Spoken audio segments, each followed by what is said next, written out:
এই বায়াত নিয়ে কিন্তু আমাদের অনেক ভাই আমাদেরকে ধরে ফেলেন, তাই না? যে এই বায়াত হচ্ছে পীরের বায়াত, এই বায়াত বেদাতি বায়াত, এই ধরনের কথা আমাদের বড় বড় শায়েখ মাশায়েখরা বলছেন। দেখেন, ইসলাম সবসময় নির্ভরশীল কাদের উপরে? পবিত্র কোরআন এবং সহিহ হাদিসের উপর। বায়াতের বিষয়টা কেন আসলো? বায়াতটা মানে হচ্ছে আনুগত্য। আপনি যখন একটা জামাত প্রতিষ্ঠা করছেন মানে কি? জামাতের একজন লিডার আছে, এই লিডারের আনুগত্য যে আপনি করবেন, সেই আনুগত্যের একটা ফরমাল ঘোষণা হচ্ছে বায়াত। মানে আমি আপনাকে নেতা হিসেবে গ্রহণ করছি এবং আমি আপনার নির্দেশনা অনুযায়ী পরিচালিত হব যতক্ষণ পর্যন্ত আপনি আমাকে ইসলামের পথে পরিচালিত করেন। ইসলামের পথে যখন পরিচালিত করবেন তখন আমি সরে আসবো। এটা হচ্ছে বায়াতুস সামঈ ওয়াত তাআ, ইমামের কথা শোনা এবং তার আনুগত্য করার বায়াত। এই বায়াতটা আল্লাহ রাসূল করেছেন কি করেন নাই? এই বায়াতটা আল্লাহ রাসূল সাল্লাল্লাহু আলাইহি ওয়াসাল্লাম খেলাফতের আগেও নিয়েছেন, পরে তো নিয়েছেনই। এই বায়াতটা যখন বেদাত আমি বলছি, তাহলে আল্লাহ রাসূলের আমলটা কোথায় যাবে?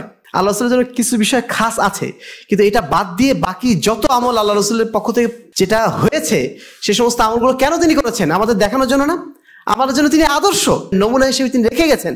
সেই নমুনা আমাদের রাষ্ট্রীয় ক্ষমতা থাকা অবস্থায় যেমন প্রযোজ্য, তেমনি রাষ্ট্রীয় ক্ষমতা না থাকলেও আমাদের জন্য প্রযোজ্য।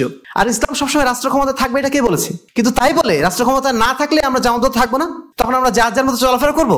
ইসলাম তো এটা চায় না। ইসলামের এই মাকাসেদটা আমরা বুঝি নাই। সমস্যা হচ্ছে এই যে মাকাসেদুশ শারঈয়া না বোঝার কারণে, ফিকহুল ওয়াকিয়া না বোঝার কারণে এই ধরনের আজগুবি ফতোয়া আমরা নিয়ে আসছি এবং আল্লাহ রাসূলের উপর চাপিয়ে দিচ্ছি, এটা বেদাত।